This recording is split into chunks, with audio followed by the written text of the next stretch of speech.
Hello दोस्तों, स्वागत है आप सबका मेरे चैनल मैजिकल आयुर्वेदा में। तो आज हम जानते हैं कि लोक कितने प्रकार के होते हैं।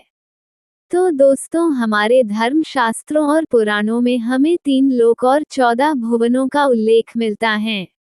लेकिन क्या आप जानते हैं ये क्या है और कहाँ है? तो चलिए जानते हैं इनका संपूर्ण वर्णन। तो हमारे धार्मिक ग्रंथ श्री विष्णु पुराण में वर्णन है कि भुवनों की संख्या कुल 14 है। इनमें से 7 को ऊर्ध्वलोक और बाकी 7 को अधोलोक कहते हैं। यहाँ 7 ऊर्ध्वलोकों का विवरण निम्न है, जिसमें आते हैं भूलोक। इस लोक के बारे में हमें वर्णन मिलता है कि जहाँ मनुष्य अपने पैरों से या नौक आदि वाहनों से जा सकता है। अर्थात हम ये कह सकते हैं कि पूरी पृथ्वी भूलोक के अंतर्गत है। भुवरलोक। इस लोक के बारे में हमें वर्णन मिलता है कि पृथ्वी से लेकर सूर्य तक जो क्षेत्र है उसी को भुवरलोक कहते हैं और इस क्षेत्र में अंतरिक्षवासी यानी देवता निवास करते हैं। स्वलोक। इस लोक के बारे में हमें वर्णन मिलता है इस क्षेत्र में इंद्रादि देवता निवास करते हैं। इस क्षेत्र में सूर्य से लेकर ध्रुव मंडल तक जो प्रदेश है उसे स्वलोक कहा गया है। ऊपर बताए गए 3 लोकों का पुराणों अनुसार वर्णन है कि इन्हें ही त्रिलोकी या त्रिभुवन कहा गया है, और ऐसा माना जाता है कि इंद्र आदि अन्य देवताओं का अधिकार क्षेत्र इन्हीं 3 लोकों तक सीमित रहता है। महरलोक। पुराणों में महरलोक लोक का वर्णन है कि इस लोक ध्रुव से दूरी लगभग 1 करोड़ योजन ऊपर की ओर है। इस क्षेत्र में भृगु आदि सिद्धगण निवासित हैं। जनलोक। इस लोक के बारे में पुराणों में बताया गया है कि इस लोक की स्थिति महरलोक से 2 करोड़ योजन ऊपर की ओर है तथा यहाँ पर सनकादिक आदि ऋषिगण निवासित क्षेत्र हैं। तपलोक। इस लोक के बारे में पुराणों में बताया गया है कि इस लोक के निवासित देव वैराज नामक देव है। इस लोक की स्थिति ये लोक जनलोक से लगभग 8 करोड़ योजन दूर हैं।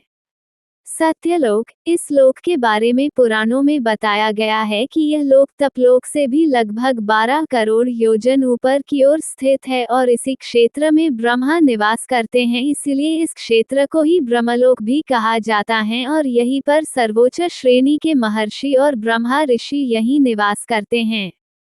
जैसा कि हमारे धार्मिक ग्रंथ विष्णु पुराण में कहा गया है, नीचे के तीनों लोकों के स्वरूप के बारे में बताया गया है कि ये चिरकालिक नहीं है जिस तरह से ऊपर के लोकों का है, और नीचे वर्णित किए गए 3 लोक समय के अंत में महाप्रलय काल में नष्ट हो जाते हैं, जबकि ऊपर के तीनों लोक के बारे में पुराणों में वर्णित है कि ये महाप्रलय काल में अप्रभावित रहते हैं। भूलोक। भूवरलोक और स्वलोक को ही अन्य तरह से कृतक लोक कहते हैं और बाकी के 3 लोकों के बारे में बताया गया है कि ये 3 जनलोक, तपलोक और सत्यलोक को अकृतक लोक तथा एक लोक महरलोक महाप्रलय काल के दौरान नष्ट तो नहीं होता, लेकिन बताया गया है कि यह रहने के लायक नहीं होता है, इसलिए वहां के रहने वाले निवासी वे सारे जनलोक की ओर चले जाते हैं। इसलिए इस लोक महरलोक को पुराणों आदि ग्रंथों में कृत का कृतक कहा गया है। हमने ऊपर जिस तरह से ऊर्ध्वलोक के बारे में बात की है, उसी तरह पुराणों में 7 अधोलोक के बारे में भी बताया गया है, जिन्हें ही पाताल कहा गया है। वर्णित किए गए 7 पाताल लोकों के नाम इस तरह हैं। अतल। बताया जाता है कि यह लोक हमारी पृथ्वी से लगभग 10,000 योजन की गहराई पर स्थित है और इसकी भूमि के बारे में वर्णन है कि यह शुक्ल यानी सफेद है। वितल। पुराणों में वर्णन है कि यह लोक अतल से भी लगभग 10,000 योजन गहराई में स्थित है और वर्णित है कि इस लोक की भूमि कृष्ण यानी काली है। नितल। पुराणों में वर्णन है कि यह लोक वितल से भी लगभग 10,000 योजन की गहराई में स्थित है और इस लोक की भूमि अरुण रंग जो सूर्य उदय के रंग की है। गभस्तिमान। पुराणों में वर्णन है कि यह लोक नितल लोक से भी लगभग 10,000 योजन की गहराई में स्थित है और इसकी भूमि का रंग पीत यानी पीली रंग की है। महातल। इस लोक के बारे में हमें वर्णन मिलता है कि गभस्तिमान से भी लगभग ये 10,000 योजन की गहराई में स्थित है और इसकी भूमि कंकरीली है। सुतल। कुछ पुराणों के अनुसार लोक गब्स्तिमान से और गहराई लगभग 10,000 योजन पर स्थित है और इसकी लोक की भूमि का वर्णन पथरीला बताया गया है। पाताल, इस लोक के बारे में हमने सबसे ज्यादा सुना है। ये लोक सुतल से भी गहरा है जो लगभग 10,000 योजन नीचे की ओर बसा है और इसकी भूमि स्वर्ण निर्मित बताई गई है। हमने अभी जिन 7 अधोलोकों का वर्णन किया है इन लोकों में ही पुराणों के अनुसार दैत्य, दानव और नाग निवास करते हैं। जैसा कि हम मानते हैं कि अंततोगत्वा हर लोक भगवान के अधीन है और समस्त संसार का लालन पालन ईश्वर के हाथ है।